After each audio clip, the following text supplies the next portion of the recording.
Do we have a question from this mic here? Sure. I just first like to say thank you for coming here. And my name is Puya. So I'm a student drama. And I come from Iran, not Iraq. Iran, the old name Persia. So I come from a religious family. My family are Muslim. But I was born as a Muslim. But I didn't want to born as a Muslim because, so as a family I born. But still I haven't accepted Islam because of some certain points. My main question was about the time, like ancient time, back to the 1,000 years ago, when the time the Islam come to my country and we became a Muslim.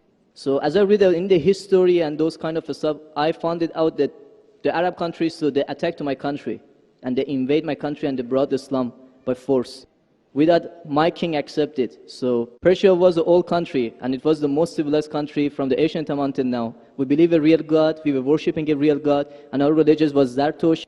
So he was a prophet also. So we believe in good deeds, good thought, good words. So even Cyrus the Great, he was the king of the world and he was doing a lot of good things. Even some people, they was confused that they called him Masih. He was doing many good things, but he was never said, I'm a prophet, I'm a God. But even though that king, when he attacked the other country, he never killed a civilian, he never raped a woman, and he never made them to change the religion. Even somebody was worshipping a cow, he respect for them, even though he was worshipping a real God. He could make them to worship also same as what is worshipping. But in the Islam way, if you're going to promote your religion, doesn't mean that you have to force it to somebody else, or you have to make them to accept that religion. Because, human being means freedom. So anyone, they should have a right, human rights. So maybe those people, they didn't want that religion. So why they have to attack and, to bring it by force? That was the main question that make my heart a bit, to make me to my belief go down. So. Brother, are you Parsi? Pardon? Yeah, I'm from Fars. Are you a Parsi? You mean Farsi? Are you a Parsi? Are you a Zoroastrian? No, I'm not following any religion. You don't belong to any religion? I don't believe. But you said your parents were? My parents are Muslim, but because of this confusion and stuff, I never try to follow the religion. I just believe in real God and doing the good things. So you believe in real God and good things. What are the good things? Where do you get the good things from?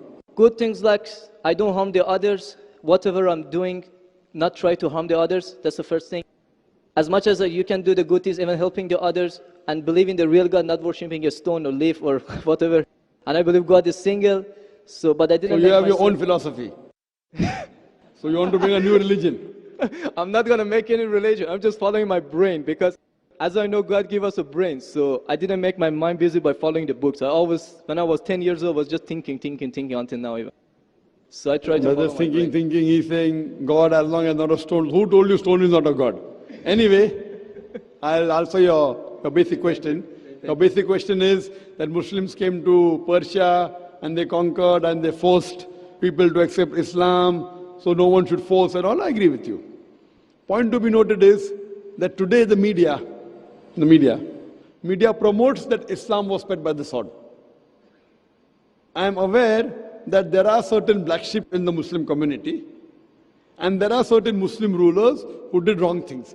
But as a whole, Islam was never spread by the sword. Islam was never spread by the sword. It's spread by sword. Sword. Sword means force. Force, yeah. Like you said, now Muslims came and conquered Persia, etc. You see everywhere it's happening. There are wars taking place. But in Islam, it's clearly mentioned in Surah Baqarah, chapter 2, verse number 256. La ikraha fid deen. There's no compulsion in religion. Truth stands out clear from error. What we see today, if we analyze, that we Muslims, we were the lord of the Arab lands for more than 1400 years. For the past 1400 years, the Muslims were the lord of the Arab lands. For a few years, the Britishers came. For a few years, the French came. But overall, the Muslims were the rulers of the Arab land. Yet today, there are more than 9 million Christians who are Coptic Christians. That means they're Christians since generation. If the Muslims wanted, they could have forced each and every non-Muslim to accept Islam at the point of the sword in the Arab land. These more than 9 million Coptic Christians, they are giving Shahada. They are bearing witness that Islam was spread by the sword. We Muslims, we ruled India for more than 1,000 years. We ruled India for more than 1,000 years.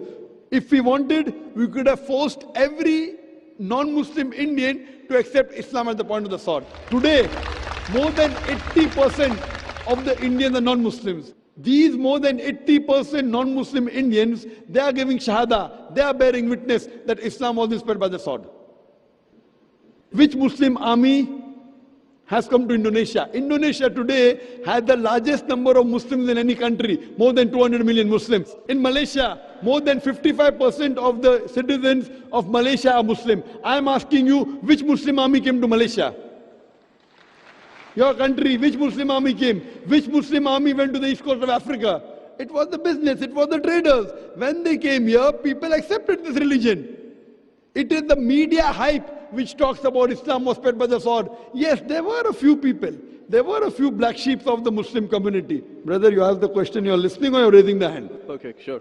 You asked the question, you gave the background, I listened to it, and now you want to raise your hand. I have not completed my answer. Okay, sure, continue. If you ask the question, you should think, because if you're thinking something, I'm a doctor. If you're thinking, that means you won't hear my answer. If I ask you to repeat, you won't be able to repeat 25%. So when you listen, you should give attention. I'm a doctor. I've done psychology also. So, this is the media hype.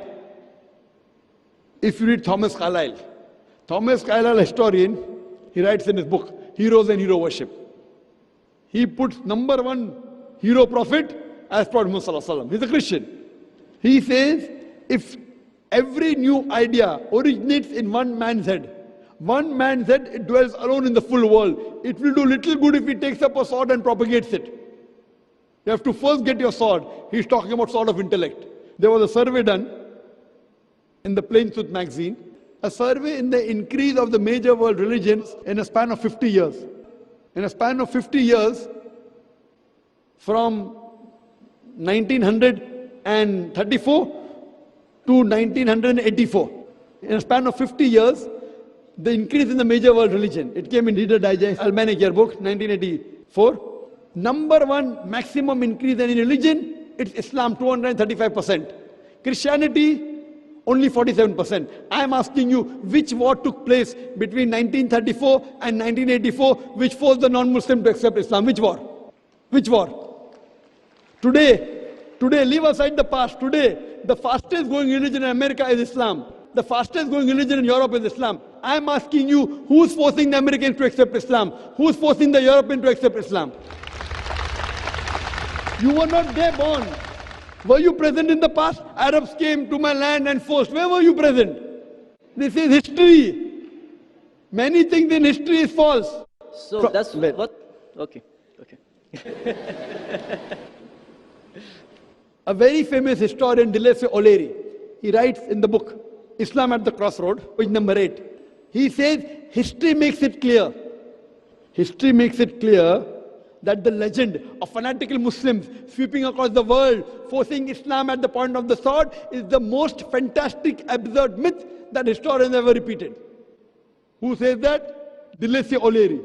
History makes it clear that the legend of fanatical Muslims forcing Islam at the point of the sword over conquered races is the most fantastic, absurd myth that historians ever repeated. This is just in the media today. Muslim terrorist, Muslim terrorist. I am asking you, did any Muslim attack you in this country? No, never. But the media says Muslims are terrorists. Yeah, media is just nonsense. Yes, same way your history is also nonsense. When media is nonsense, the history is also nonsense. Some is correct, some is wrong. That's the reason, if you hear the answer, I would like to end my answer with the quotation of Dr. Adam Pearson. Dr. Adam Pearson says that people who worry that one day nuclear weaponry will fall in the hands of the Arabs, they fail to realize that the Islamic bomb has already been dropped. The bomb of peace. It fell the day Prophet Muhammad, peace be upon him, was born. Good. Thank you, doctor, for your answer. But the point is, I didn't get the right answer because that's not media, that's history. And history is not something that can be written the false way, because if it be written the false way, it can be changed. But that was the true history in all over the world and is written everywhere. Brother, did you hear my quotation of Dilese O'Leary? Can you repeat it? Repeat what? Repeat Dilese O'Leary's quotation. I said it twice, not once, twice. Most of my answer was once. I said twice. Now repeat it. Repeat at least 50%. So what's the point of repeating that word? I want to know whether it went into your head or not. No, because that's what is in my head that is a history first thing. I am asking you, can you repeat the statement, the answer which I gave earlier? If you cannot repeat, that means it's useless me repeating the answer. You're not listening to me, you're thinking something. No, I'm listening to you. You're Can saying you repeat, that is made, that is can false, you that's the history. repeat the statement of Deleuze O'Leary, a very famous historian? No, I can't. I'm saying it for third time. Listen to it and go behind the queue. Deleuze O'Leary says that history makes it clear the legend of fanatical Muslims forcing Islam at the point of the sword over conquered races is the most fantastic, absurd myth that historians have ever repeated. Deleuze O'Leary says history has been telling falsehood, and you're saying history, I believe in history. Deleuze O'Leary is saying that what history says that Muslims are forcing Islam at the point of the sword is the most fantastic myth that historians have repeated. So you have got influenced by the myth. So now think it's a myth and forget it and believe in the fact. The fact is you read the Quran, and inshallah I want you to revert to Islam. Revert back to the religion of your parents, inshallah. Okay. Okay, thank you. Thank you.